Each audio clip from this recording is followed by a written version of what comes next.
What is up, YouTube? It's me, the Artisan MC, and today I'm going to give you my reaction review to Agatha All Along, Episode 3.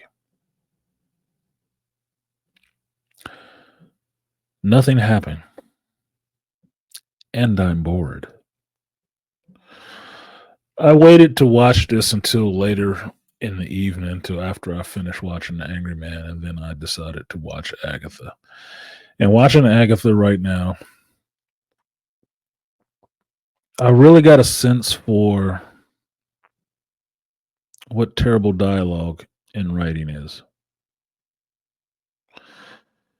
There were moments in this show where characters are delivering lines and just huffing or making sounds and walking out of scenes to where it just seems ridiculous. I mean, it literally was ridiculous. Holy cow, I didn't even realize this episode was not even 30 minutes. Oh my goodness. So, this episode picks up where the last one left off, being that the witches are on the road. And in typical, we're in a place that nobody understands fashion.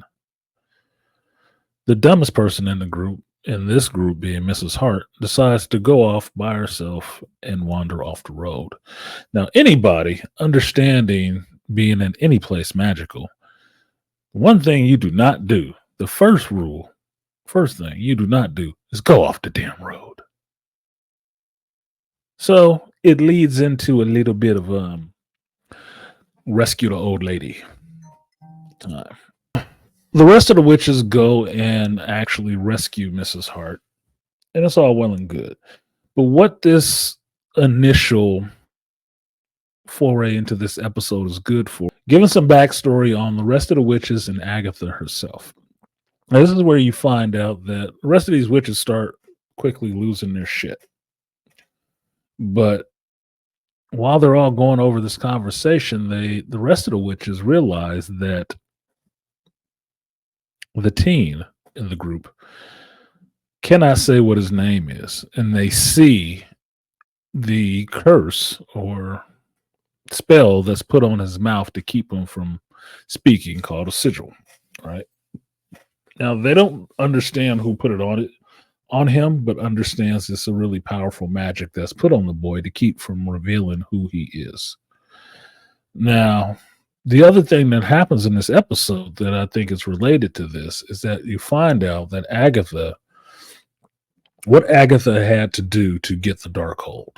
And to get the Darkhold, she basically killed her child so she could obtain the Darkhold, which seems like a kind of magic thing to do. You're going to have to sacrifice somebody to get something. Right out of Endgame, how they needed to get the Soul Stone, they had to trade a life for it to get the Soul Stone. That's just how magical things sometimes work. It's going to take life to get a little bit of extra life, right? Not that big of a deal, but it's interesting in the sense to have the idea floated out there that possibly, that the kid in this is actually Agatha's child, who she doesn't know because she sacrificed it to get the Darkhold. Now, while these witches are sitting there doing goofy women shit, they end up finding a nice house sitting off the fucking road. And after going through that whole speech about not going off the road, the first thing they do, not a minute after having that speech, was go off the road to go to this house. Now, this house functions as one of the first trials that they will go through while on the Witch's Road. And the trial in and of itself is dumb, really. It just seems dumb. Basically, the trials function as a way to test each witch's magical acumen, if you have it that way, right? Their respective disciplines, and the knowledge they have in each. And the first one up is Jin, the potions master. So in this house, they're locked in. There is no door, and they have to drink some wine, which just made me laugh my ass off because for since this show came out, they've been called a bunch of wine moms, and sure enough, third episode they have to drink wine, and I'm like, well, that was pretty on the nose, wasn't it? Now, the wine itself is poison and it has some effects, but it's basically testing the potion master's ability to deduce what the poison is and how to make an antidote with what's on hand to counteract the poison. Now, in this scene, the teen does not get any wine because he's a teen. Everyone else does, and they start experiencing effects of that. First being bloating in the face, which makes them all look like bad Botox surgeries. And then the next one being tingling and leading on to death, which eventually takes Mrs. Hart. It's not spoiling. Me telling you this is not spoiling shit. It's boring as fuck. Save your time. Right. Now, the third part of this poison is hallucinations. And the hallucinations give you a little bit of information on each one of these witches, right? Something traumatic that's happened to them that they fear in their life. That hallucination comes out and shows it to them. The one that was really disturbing was Lila's, or whatever the fuck, I don't care.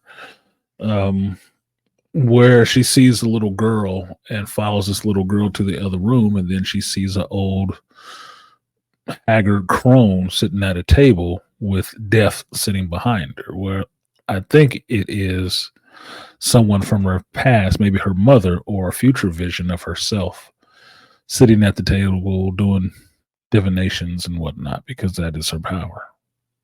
Now, the other witches have similar stories, somebody from their past that you've already heard about that they have to overcome, who basically wants to either kill themselves or kill them. Not that big of a deal.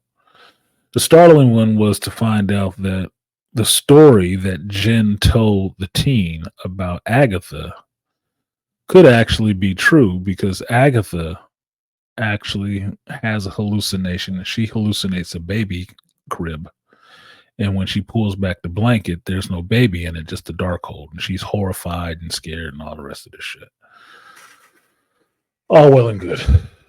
Now, they're able to make this antidote in a sink and swallow it down and escape out of this little prison back onto the road itself. That's the episode. Most of the episode is just women acting silly and dialogue that sounds like kids wrote it. And it's mostly looks and sighs.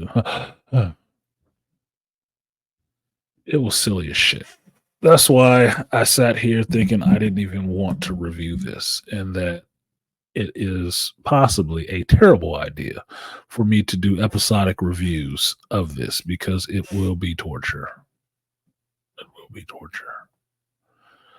So, with that, I'm going to end this torture right now, saying that anything I may have been looking forward to from the first two episodes to see was a letdown in this one, because this one was I could have not watched this and got more out of my evening.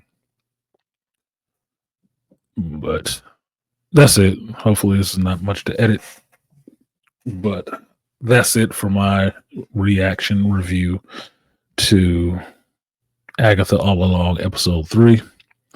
Like, share, subscribe. If you don't have to watch this, don't. And I will see you guys next time. Peace.